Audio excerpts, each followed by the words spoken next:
Good morning, LinkedIn. Excited to be with you again this morning and for a really important topic. We're going to be covering how to have tough talks with friends and family at work. I'm joined today by Andy Bergmann, who's a communication coach with Mavix Coaching. And Andy and I got connected with each other a few months ago. We kind of work in similar spaces. And I love the work that he was doing around helping blue collar teams have the tough conversations they need to in the workplace. And we immediately hit it off. And so I asked him if he'd be a guest with us today, and he kindly accepted. So, Andy, great to be with you. Tell us a little bit more about the type of work that you do. You betcha. No, appreciate you having me. I work primarily with construction companies, blue collar anyways. Yeah, and just like you said, I teach them how to have tough conversations. Teach them how to fight. Like, come on, who doesn't like that? You know, I think today we're talking about tough talks with friends and family. I would imagine anybody here, anybody watching this, like hates doing that. Like, it's not a fun thing, but yeah, that's what I help people do. Awesome. Yeah, and I would agree with you. I think one of the things we've recognized with whether experienced leaders in the workplace or new leaders in the workplace, one of the first things they talk about is how uncomfortable it is to have conversations with people around whether it's performance issues, giving maybe feedback they're concerned may not be taken correctly. And yeah, it amps it up even more in the workplace when that person when you need to talk to a person and they happen to be a friend or maybe a family member. And so as we were teeing this up, kind of our conversation, I thought, okay, if this is a concern for people, and especially those that may run family-owned businesses or small companies where it's not like there's 1,000 people that I have to interact with every day and I can kind of run away from it. I may have 6 people on my team. And so if Andy and I aren't getting along, or if I've got to give him tough feedback and I'm worried about it, things can go sideways fast. But the flip side of that is the impact can be pretty significant. So before we get started, I know we have a number of folks that are tuning in with us live. We would really love for you to just drop in comments, questions, whatever in the chat. That helps us kind of understand maybe the types of things you're worried about, concerned about, want help with. But we'd also like any other suggestions on scenarios. We're going to do a little bit of role playing today. We're going to do the best job we can at putting on our actor faces, or at least I am. Andy's an old pro at this. But we'll actually run through some scenarios. What does it look like in specific situations? But if there's something else that you have questions on, or as we go through that scenario, you have what if this? We'd love to see that in the comments, just so that we can give you what you need. So, Andy, as we think about this topic, maybe let's start with the easiest one first. A lot of folks in the construction and manufacturing industry, both of us work in the blue collar. I work a fair amount of time in both of those. These are guys that have been the best at what they did as some sort of a specialist. They get promoted into a role like a foreman or a lead or a supervisor. They don't always have, an incredible amount of training to do that in making that jump. And one of the things they realize pretty quickly is a lot of the guys they used to be buddies with on the crew, they're now expected to manage and supervise, and that can be pretty scary. Talk to me about what you see in the workplace as far as that tension or anxiety around it, and maybe some just general tips as we work into some of these scenarios of how to do that well. Yeah, absolutely. So if we think of difficult conversations, I think the first thing to consider is, like, why do we hate them? And people say, well, it's uncomfortable, it's scary, they don't want to hurt their feelings. I think if we dug deep to the brass tacks of it, is what we're worried about is we don't want to break the relationship. Right. We want to preserve the relationship. And so what kind of difficult conversations are we talking about? Really, it's some sort of problem solving, but giving somebody feedback, like you suck at your job. Or it could be like negotiating something, like I want a change order, or I want this and you want that. It could be having differing opinions on how to fix a problem. Like, I'm smart and you're stupid is how I feel. And so, like, how do we talk through this problem? So if we're scared of the hard conversation, what are we scared of? We're scared of breaking the relationship. And so for like a simple framework to think about, when communication breaks down, we tend to go to one end like of a spectrum. We go to silence, meaning we shut down, we pretend there's not an issue, we don't talk about it. Or the opposite end is violence, where we attack, we say something stupid, say something we shouldn't say, condescending, sarcastic, whatever. And so the idea, instead of going to silence or violence, is to learn how to stay in the middle, which I would call the dialogue box. So for Joel and I, how do you and I both have a conversation about something that's really difficult? That's in the dialogue. And the problem with silence or violence is that if we stay in that for too long, it turns into something called contempt. And contempt is like the number one predictor of a relationship ending. Yeah. And so if I'm a boss and you're my friend, and if I'm your boss, you're my friend, I'm worried, like, I don't want to break the friendship, but staying in silence or staying in violence is like the number one predictor of our friendship ending. And so getting to dialogue is the goal. It's just difficult. Yeah. I really like a couple of things you said there as we kind of tee this up. And one is, for both of these people, that conversation, whether the person receiving it realizes it or not at the beginning, it's important to both of us, right? I wouldn't be coming to you with this awkward, uncomfortable situation if it didn't matter, right? I want you to be successful in your role. You want me to be successful in mine. Maybe we don't say it that way in the workplace, but I want to have a good boss, and the boss wants to have a good employee, right? Yeah. So the first thing is understanding is really important. But the second piece there is recognizing that the more that we kick the can down the road, whether that's in silence or we blow up at each other and then we stay away from each other for a while and then blow up again, the longer that happens, the more dysfunctional it just gets. And so a lot of times we will tell people, hey, when you notice there's an issue and you need to have that conversation, you need to do it quickly. And so we use something called the 24/7 rule. You should be, giving that feedback within 24 hours or up to 7 days.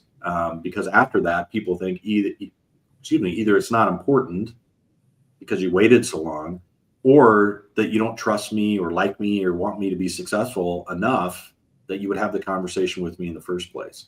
So we've had folks that'll say, I had my 6-month review and my boss finally told me that 5 months ago he was upset about something. I'm like, if you would have told me 5 months ago, I could have done something. But why wouldn't you? And so this trust, where I agree with you, is the longer we stay in that trust just erodes very quickly. And then we get to a point where having the conversation becomes even harder. Yeah, I absolutely agree. And I think that for most of us and most of my clients anyways, the anticipation of the conversation is worse than the conversation itself. The buildup is horrible. Yeah. And if I can get you to start the conversation, it usually goes pretty well. And so like a simple framework that's come into mind to start a conversation, like how do we even begin getting into the dialogue box, is a framework called ASA. And it stands for ask, say, ask. Okay. And so I'm going to ask for their help. I'm going to say the bad thing and why it's bad. And I'm going to ask for their help again. And so you could apply this to a whole bunch of things. But let's say you were taking a long lunch. Your lunch was a half hour and you're taking an hour lunch. It would sound like, hey, Joe, can I get your help on something? You're going to say, what? Yeah, sure. And I would say, today you took an hour lunch. It's only scheduled to be a half hour. And the reason why that's bad is because it sets a bad precedent for everybody else. Can you help me fix that? Yeah, sure. So that's kind of what it looks like. And if you could memorize that ASA framework and at least start the conversation, then the chance of you being in dialogue go up so much higher. Most people don't know how to start it. They're too nervous. Yeah. The first words out of their mouth are probably the most important, though, and that's where I love the ASA model you shared. So let's play this out. Let's play out a scenario where you're my boss, and I prior to that we were friends, right? We worked together on the same crew, but you took over as my foreman, and you're seeing some issues there. So talk to me a little bit. How do you want to frame that conversation? Yeah. So I'll be the boss. You are my buddy. That is now my direct report. And you've been showing up late. And the reason why that's bad is it's basically going to slow down production. It's frustrating for everybody else. And so I'm going to frame this with the ASA framework. I'm going to open it up and you respond however you'd like to respond. And I will, if I do timeout, that means I want to explain on what I'm going to respond to and why. Maybe I'll give everybody context. Yeah, so we can kind of play out this conversation. So, yeah, and I would just say, I'll reinforce again, if folks, as we're in the midst of this, you're like, hey, yeah, but drop that in the comments, please, and we'll dig it a little bit deeper on it to help you out. So go ahead, Andy. I think I'm ready. Okay, let's kick it off. Hey, Joel, can I get your help on something? Yeah, sure. What's up, Andy? So I noticed you were 30 minutes late this morning. And the reason I want to talk to you about it is because not only does it slow like the production of the team, it's frustrating for me and everybody else. Can you help me fix that? Yeah, I'm not really sure what the big deal is. I mean, it's 30 minutes. It's not that big a deal. Yeah. Time out. I'm going to reflect back what you just told to me using mirroring. So I'm just going to mirror back what you said. Not a big deal. Well, I mean, I guess I'm not really sure that 30 minutes is going to keep me. I mean, I work hard, man. I can pick up the time and get stuff done. And I mean, at the end of the day, like, there's a good reason why I was late. I mean, traffic's been a bear, and I've got stuff I had to get done at home. So, yeah, I don't know why you're making a big deal of it. Totally. Yeah, time out. I'm going to use a concept called agree and ask here. I'm going to agree with almost everything that I can, and I'm going to ask you a question. So, Joel, you are the hardest worker here. I agree. I know there was traffic. I know you have a lot going on. I don't disagree with any of that. Why do you think this is a big deal for me? Well, I mean, I know not everybody is late. So, and I know you don't want us to be late. Maybe that makes you look bad, but I also think it's important that you could have some flexibility with us when things come up. Totally. So, time out again. What I'm going to do is you said you would like flexibility. And so I'm going to ask another question digging into that on what you meant. So I'll say, Joel, flexibility, what does that mean to you? Well, I mean, here's the deal. I mean, I've got a lot of stuff going on. I'm super stressed out about stuff. I mean, the job's going okay, but I've got things going on at home. And I feel like that's pulling me a bunch of different ways.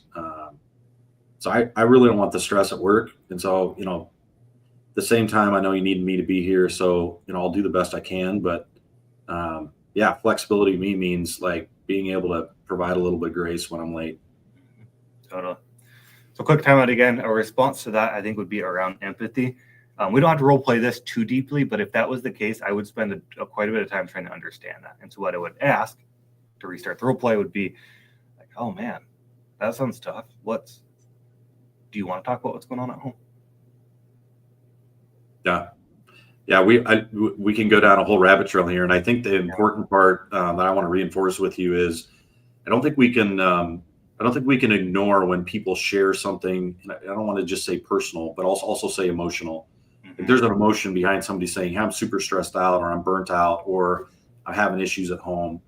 I know from an HR perspective, and I used to be in HR years ago, we're starting to step into some territory here that a lot of people get wary about, right? I'm not here to be their counselor. I can't take control of stuff at home. But at the same time, if somebody is telling you that stuff's going on, if you just try to push past it and act like you didn't hear it, or maybe just go back to, yeah, that's not my problem, we got to just talk about business. I think you also lose an opportunity here to build some of that trust and be able to reestablish like let's have a conversation about that. So I love the fact that you're like, there's empathy here, and this person needs to understand the impact of me providing more flexibility in their mind, which may also just mean me looking the other way, right? Yeah. So let's jump back in, Andy. So maybe the way I ended is just a lot going on. Can you cut me some slack? Totally. My question to that would be like, what does slack look like? Yeah. So my response, I'm trying to get back into character here because we're having great conversations. My response would probably be something like, hey, I'm going to do the best I can to get here on time. This next couple of weeks are going to be tough for me. I've got some things going on at home that I need to get ironed out. But I'll work tonight on making sure that I can get here on time going for the rest of the week. And I might touch base with you if things are going sideways. Is that okay, Andy? Yeah. Well, I want to work with you. There's doing the best I can, to me, that doesn't work. So what can you commit to? Yeah, Start time is 7 o'clock. What can you commit to? yeah, I'll commit to leaving earlier. I just got to get stuff. I probably need to do a better job the night before, getting things ironed out so that I can leave on time in the morning. So I'll start leaving about 15 minutes earlier, so I make sure that I get here on time. Totally. So what time can you commit to being here? Yeah, With everything you have going on. Yeah, Andy, I've put you out the last couple of weeks, so I'm going to make sure I'm here 10 minutes before the shift starts. So you're going to be here at 6:50? Yeah, 6:50. Oh, I love it. I think you can do it. I got your back. You'll be here at 6:50? Yeah, I'll be here at 6:50. Promise? I promise. You got my back? Yeah, I got your back. Okay. See you tomorrow. Okay. So I want to jump in, Andy, because there's something there that you did that's very similar to what we teach. Whenever we set an expectation with somebody, so you said, hey, your shift starts at 7. When are you going to be here? First, we want to confirm that they heard what we said, right? So it's the expectation is you're here and ready to work at 7 o'clock. And so to be able to say something like you did, so Andy, what time does that really mean? Right? Like what time do you plan to be here? And if I said, well, 7:05, it's like, well, wait, you didn't hear me correctly. Or, hey, I'm going to pull into the parking lot at 7. Well, that's not the same as being here on time, right? You need to be here and ready to work at 7. So being able to confirm and get confirmation from them is really important so that we're on the same page. And quick note too, if you would have said 7:30, I might have been okay with that, but I would have held you to 7:30. Or if you would have said 8, maybe I'm okay with that because of everything you have going on at home. I might have been okay with that, but I would hold you to 8 o'clock. Yeah. If that makes sense. But that's probably driven a lot by when you said, hey, what kind of flexibility do you need? And if I said, hey, here's the deal. I got childcare issues. It's be a lot easier if I could start at 7:30 and work a half hour later during the day. What you're then is trying to mirror that, right? And try to work with that accommodation or that's the slack that I want, correct? Yeah, no, absolutely. Looks like Oscar has a question there. Should we address that? Yeah, let me drop this in so everybody can see it here. Oscar says, what if it's a toxic trait to start looking for empathy to get away from it? Almost like what a child would do. So what do you do when somebody's always got a really good emotional excuse for why they can't meet your expectations? Yeah, I think what Oscar's saying is real. People do this. I would look at the bigger picture of the pattern. If this is their first issue and our first tough conversation, I'm going to trust that it's real. But if they have a pattern of like their mom died and their sister is sick and their goldfish has cancer and like all these things, and their cat needs to go to the dentist, like at some point I would start addressing the pattern. Like, let's look at the last 3 months. The problem here is reliability. Like, what would you do if you were in my shoes, Joel? Yeah. And I start asking some of those kind of questions because I wouldn't let them just get away with it. But because the issues change now, right? It's not just, hey, we're here a half hour late the last couple of days. It's, hey, it seems like there's consistently an issue with you being at work. And so let's talk about that. And that's where I like what you said. Oscar had a follow-up question. How would the ones that are already there on time feel about this? I mean, I'm going to jump in on this, Oscar. I think if let's go to what Andy said before. If I had said, hey, Andy, to get flexibility right now, what I need is for the next few weeks to be able to come into work at 7:30 and work a half hour later. I think if Andy's going to agree to that and say, okay, I can do that, but you need to let your crew know, right? Like you need to be able to tell your crew, hey guys, for the next 2 weeks, for the next week, I'm going to be coming in a little bit later and I'm going to stay later. So I want you guys to know that so that you're not expecting me to be here and I let you down. Or if that's not comfortable, Andy needs to be the one to deliver that message, is to be able to give a little bit of the why. Hey guys, I'm working with Joel. He's got a few things going on the next couple of weeks. And I want to make sure he's here to support you. But the way that's going to look is he's going to start at 7. He's going to be here working at 7:30. He's going to stay till 5:30, whatever the shift is. So you make sure he gets his day in. To me, it's the resetting expectations for everybody else, right? 100%. But there's also a timeline on it. So if this is going to be a couple of weeks, I'm not telling the crew, hey, I'm going to let him come in at 7:30 and work till whenever he wants. What I'm saying is, hey, we've had a conversation. He knows it's kind of put the crew out being late. Here's what we're going to do for the next 2 weeks. And at the end of that, he's going to be back on our crew at the same shift as everybody else. And I may even ask, hey, if anybody has a question or an issue with that, let's talk. Right. And so we kind of nip that in the bud early. Awesome. All right, Andy. So that's super helpful. And I'm seeing a lot of comments coming in about how that helps them frame things. But what if the issue is not with a friend, that it's with a relative? So let's switch gears where it's one thing when you maybe are worried about breaking a relationship with a friend in the workplace, but when you create some tension or anxiety or, yeah, I'm going to use the word violence in quotes, that whole argument in the workplace with a family member, that makes things like Thanksgiving and Christmas pretty rough. Mm-hmm. So is there anything that before we do a scenario on that you want to layer in that might be different in working with family members versus friends? I think the only thing I'd really add, which maybe would seem obvious, is that most of us value our family relationships even more than our friends. Like you can get new friends, you can't really get new family. And so there's just higher stakes in most scenarios. And so that's why it can make it more complicated. And families often work together, family-run businesses. So this is something I see all the time. Yeah. And especially in the industries we serve, we see a lot of construction companies that have multiple family members, maybe even spousal pairs. Small manufacturing companies can be the same way. So let me paint a scenario here. You're going to still be the boss, but let's say that I'm your brother-in-law and you own the company, and you found that I'm constantly kind of complaining to other employees or kind of being negative about some of the decisions that you're making or the company's making, and kind of spreading that behind your back to other people. And you're starting to see the morale issues. You need to address it, but you want to protect that relationship, right? So with that kind of setting the scene, I'm your brother-in-law, you're the boss, you're the owner. How would you start that conversation? And then we'll just kind of take it from there. Yeah. Maybe with this one too, let's role play it all the way out. Okay. I won't cut it in. Maybe sometimes it helps people see it through different lens if that works. Yeah, that sounds great. Okay. So you're my brother-in-law. I'm the boss. We'll jump right in. So, hey, Joel, you got a second? I need your help with something. Yeah. What's up, Andy? Yeah. So I heard that you had told Henry you weren't on board with my decision to take this new job. What I'm worried about is it makes the rest of the team not trust me, and then it makes me not trust you. Can you help me with that? I mean, Andy, I was just busting your balls a little bit. I wasn't I didn't mean that. I was just, how guys talk. We're just giving each other crap. Yeah. No, I know that happens sometimes, but what do you think the problem with it is? Well, I mean, Andy, I think people understand. I mean, I think they understand that I'm just joking around. I mean, with a decision like that, if you think that's the right way to go, then I'm behind you. I mean, sometimes I'm way behind you, but I mean, you're the boss, I guess. Yeah. So you said you think they know you're joking. Well, I mean, it's just talk. I mean, we're just joking around. I mean, relax. Yeah.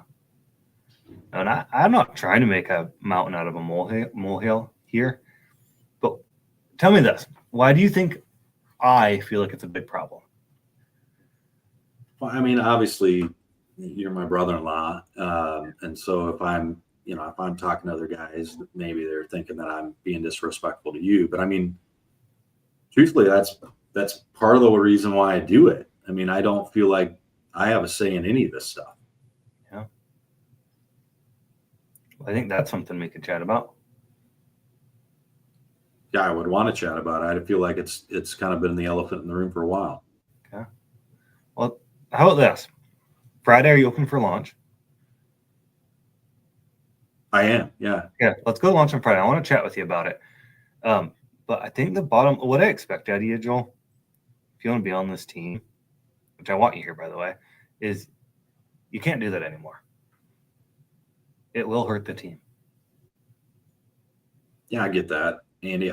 Here's the deal. I mean, when you made that decision, I felt like I had feedback or input I could have given you. And what I'm finding is when you guys don't ask my opinion, and everybody knows that I'm your brother-in-law, it just makes people think that you don't respect me at all. And so I was frustrated. I was a little hurt by that. I know I shouldn't have been talking, but at the same time, I mean, I wish you guys would ask for feedback more. Yeah. Which I can do that. And I should ask for feedback more. How about this? I'll commit to asking for more feedback and getting you more involved. And we'll talk about this on Friday. But can I get you to commit to not like undermining my decisions like you did with Henry? Yeah. I mean, I'll commit to that. I mean, and if I have questions or concerns or whatever, yeah, I'll come talk to you. Yeah. That'd be awesome. Yeah. That'd be awesome. That's exactly what I want. Come talk to me versus everyone else. Does that work for you? Yeah, I can do that. What should we do if that doesn't happen? Well, I mean, I plan on doing it, but I guess if you catch me doing something else, then let me know. I mean, I won't plan to do that. Okay. You'll come talk to me? I'll come talk to you. Yeah. Got my back? I got your back. Yeah, I got your back too. Appreciate it. All right. So that was that was uncomfortable for me to even act out. Because I've seen this happen way too many times in family businesses where you get differences of opinion, even stuff that's happening outside of work starts to bleed into what's in work or the other way around, right?